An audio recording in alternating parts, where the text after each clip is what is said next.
بسم اللہ الرحمن الرحیم۔ شروع اللہ کے نام سے جو بڑا مہربان نہایت رحم والا ہے۔ ناظرین و سامعین، السلام علیکم ورحمۃ اللہ وبرکاتہ۔ ایک شخص جنگل میں گزر رہا تھا کہ اس کے ساتھ شیطان ہو لیا۔ اس شخص نے نہ تو نماز فجر پڑھی، نہ ظہر، نہ عصر کی اور نہ ہی مغرب و عشاء کی۔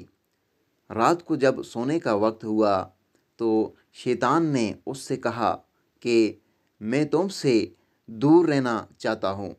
اس نے کہا کیوں؟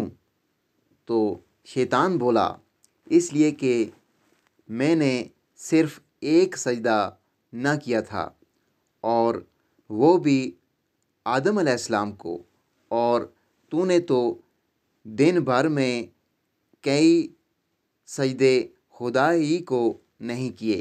تو مجھے ڈر لگتا ہے کہ جب ایک سجدہ کے نہ کرنے سے مجھ پر لعنت کا عذاب بھیج دیا گیا ہے، تو تجھ پر اتنے سجدے چھوڑنے سے خدا جانے کیا دردناک عذاب نازل ہو، جس میں کہیں میں بھی مارا نہ جاؤں۔